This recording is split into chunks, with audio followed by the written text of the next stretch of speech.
Hey guys, welcome to Flat Top King. Hey, today it's all about okra. Whether you're picking it, cooking it, storing it, I got you. We're gonna do 3 recipes in the cast iron skillet that are my all-time favorite. You guys stay tuned.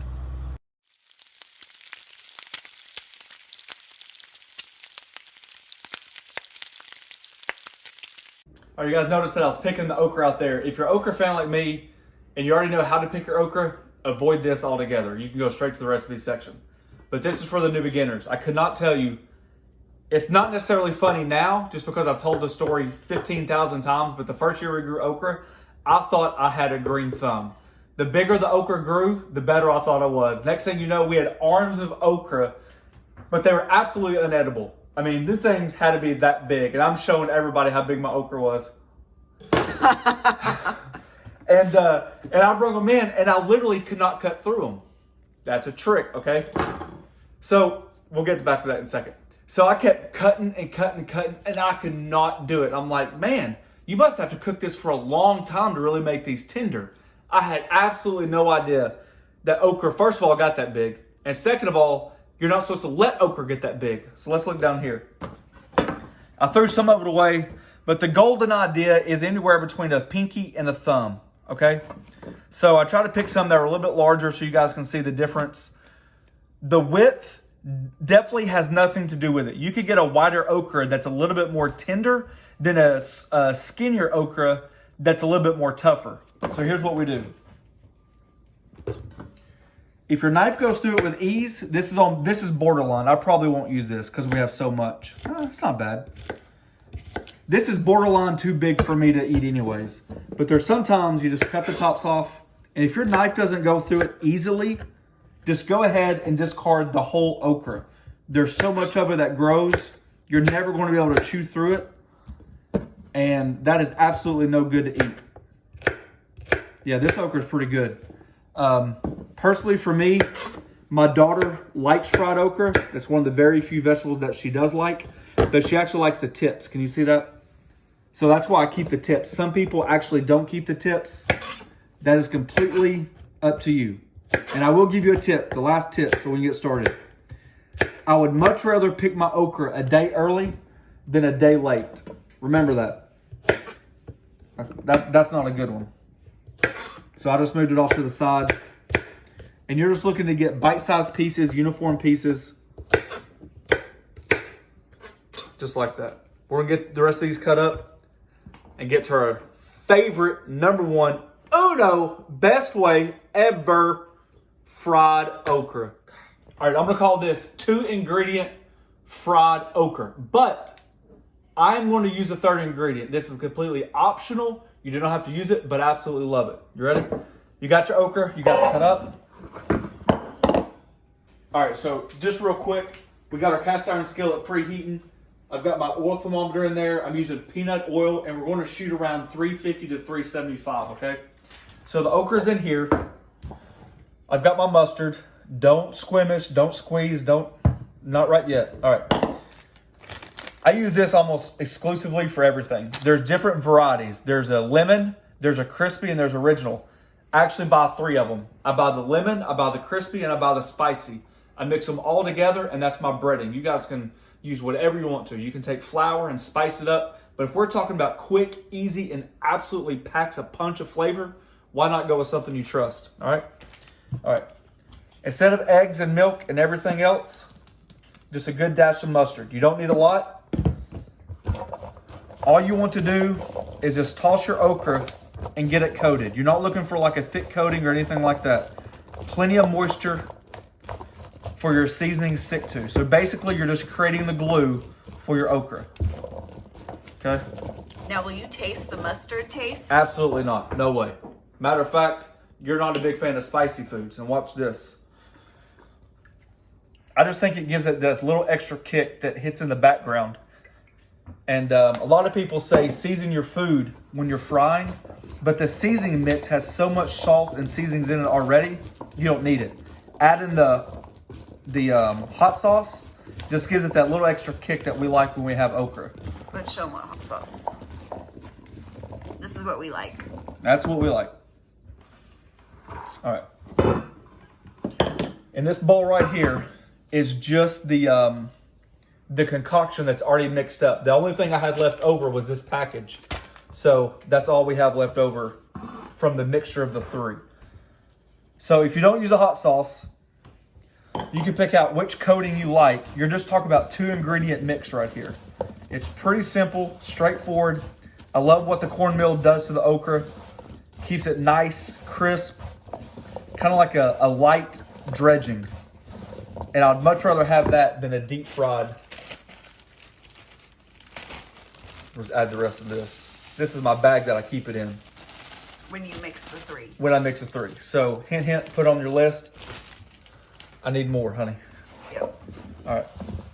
And so what you're looking for is a dry mix. And I'll show you just right here.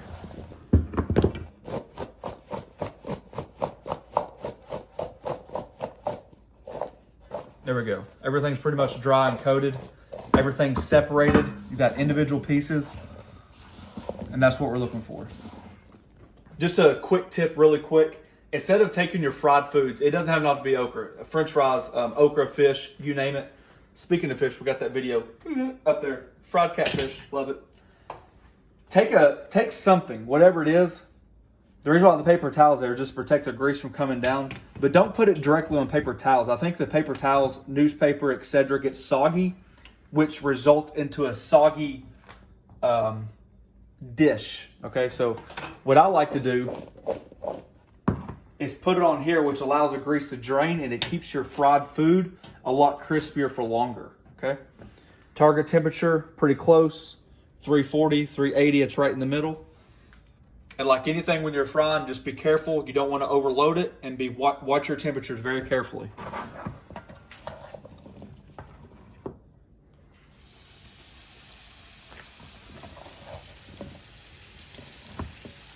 So you're shaking it off a little bit before it goes in. Right, this has holes all in it, right? And there's still breading on the bottom of here, so you don't want to be frying excess breading. So when you put your spotter in there, you just shake it off and that excess breading comes out. Hey, really quick, guys, I just want to show you something. You notice how the temperatures drop? That's why it's so important to get a good thermometer, okay? That way, when you put your next batch in there, you have a target temperature of where you want to be and how long it takes to get there. If you added your okra to this right now, your breading would just fall completely apart and it would be a soggy mess. All right, guys, there you have it. I don't know how much easier it can get. I love my Southern fried okra. Super easy, always on point. Dip in some ranch dressing. Whatever you want to do with it. Ooh, some slow cooked pinto beans. Next up, blackened okra. That's right. You guys watch this one.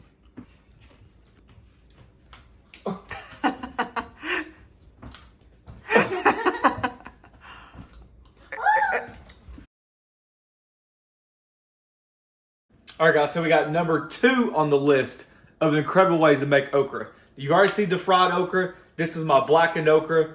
There's not really like a 1 and a 2. This is like a 1A and 1B because you can't have fried okra all the time. Here we go. Simple ingredients. Just got some cut up okra. We've already discussed how to do that. Just go in there and throw a little ranch dressing down. You don't need that much. But the herbs inside the ranch dressing just help out with the flavor. And all you want is just a light coating, because now you come back in here with your favorite blackened or Creole seasoning. And you're going to do it pretty liberally. So basically the dressing is acting as a glue. Okay, stir that around. Put a little bit more on there than what you think you would need, because some of it will fall off in the skillet. All right, you guys can see that our cast iron smoking. That's exactly what we want. A little bit of avocado oil, and right down. One thing you don't want to do is overcrowd your pan. Let these have a good area to fry in, because they're going to start turning brown on you and black from that seasoning. Just for a little flavor, throw some butter in there. Takes it right over the top.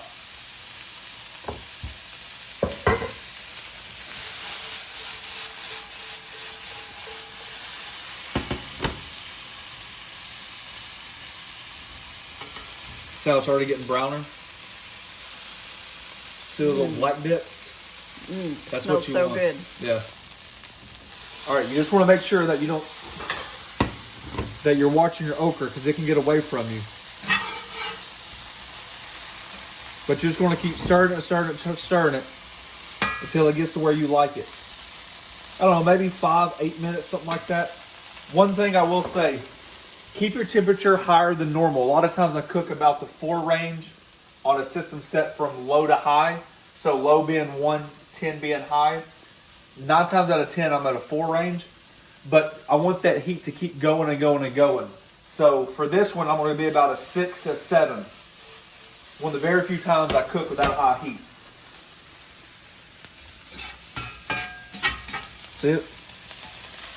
About 3 more minutes. It's going to be done.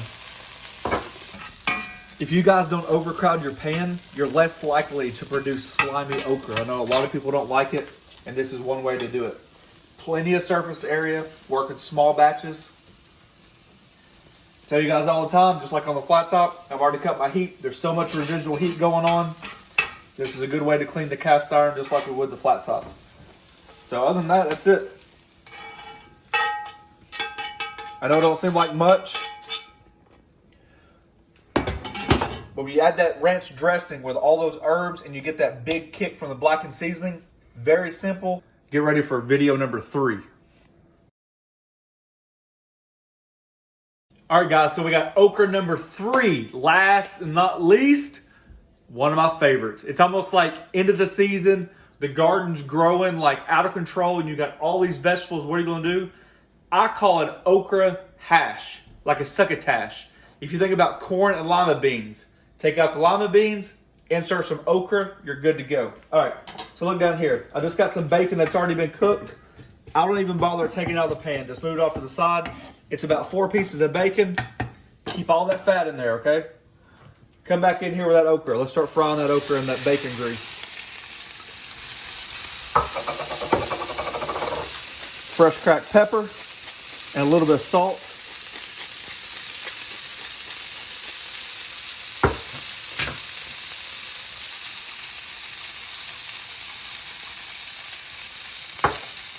Now we're going to fry these up until they're about 75% done. All right, guys, so give or take 5 minutes. Here's a trick when you're doing this okra like this. You want to keep the heat a little bit hotter more than normal. So if you notice your pan with the amount of ingredients you're putting in drops in temperature, go ahead and raise your dial up. Get that temperature back up because you want to saute this. It's like a fry style, okay? So even with the bacon in there,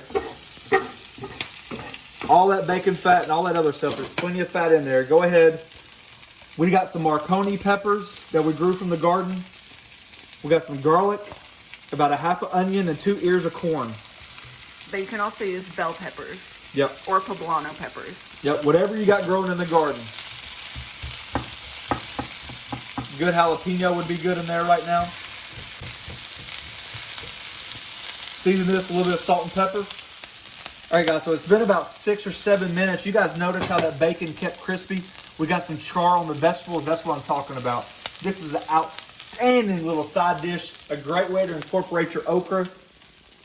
There you have it. Hey, that's okra 3 ways in a cast iron skillet. I hope you guys enjoyed this little series. Thanks for watching. Don't forget to press that subscribe button, pound the notification button, share it with your friends. Peace.